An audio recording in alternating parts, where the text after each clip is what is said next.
தற்போதைய அண்மை செய்தியை பார்த்துக் கொண்டிருக்கிறோம். கடலூர் மேயரின் உதவியாளர் லஞ்ச புகாரில் கைது செய்யப்பட்டிருக்கிறார். மாநகராட்சி ஆணையர் கிருஷ்ணமூர்த்தியிடம் இந்த கடலூர் மேயருடைய நேர்முக உதவியாளர் உட்பட 2 லஞ்ச ஒழிப்பு போலீசாரால் கைது செய்யப்பட்டிருக்கிறார்கள்.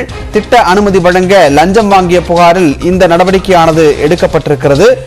இது தொடர்பான கூடுதல் தகவல்களை வழங்குவதற்காக நமது செய்தியாளர் பிரேம் இணைந்திருக்கிறார். பிரேம், விவரம் என்ன? விஷ்ணு கடலூர் மாநகராட்சி ஆணையராக கிருஷ்ணமூர்த்தி செயல்பட்டு வருகிறார். இதேபோல் மாநகராட்சி மேயராக மேயர் சுந்தரி என்பவர் செயல்பட்டு வருகிறார். இந்த சூழ்நிலையில் கடலூர் மாநகராட்சியில் தற்போது வீடு கட்ட திட்ட மதிப்பீட்டு பெறுவதற்காக பரணி என்பவர் மாநகராட்சி அலுவலகத்திற்கு அனுமதி கோரி வந்துள்ளார்.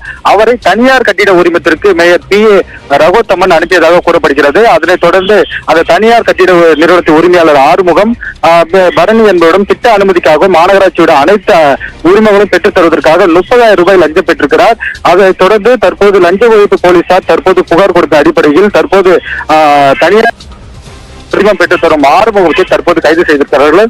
அவர்களிடமிருந்து பெற்ற வாக்குமூலத்தின் அடிப்படையில் மேயரின் PA தான் பணம் பெற்றுக் கொடுப்பதாக ஒரு வாக்குமூலத்தை கொடுத்திருக்கிறார். அதனைத் தொடர்ந்து லஞ்ச போலீசார் ADSP தேவானந்தன் தலைமையிலான போலீசார் தற்போது மேயரின் PA ரகோத்தமனை தற்போது கைது செய்திருக்கிறார்கள்.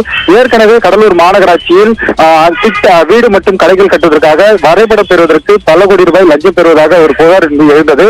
அதனைத் தொடர்ந்து கடந்த மாதம் விஜிலன்ஸ் சோதனை நடைபெற்றதில் மினி மாநகராட்சியாக செயல்பட்ட அந்த கட்டிட உரிமத்தின் உரிமையாளர் தான் தற்போது கைது செய்யப்பட்டிருக்கிறார்.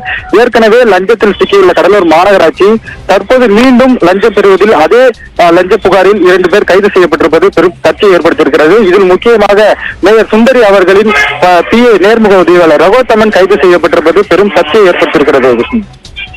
நன்றி பிரேம், உங்களுடைய தகவல்களுக்கு.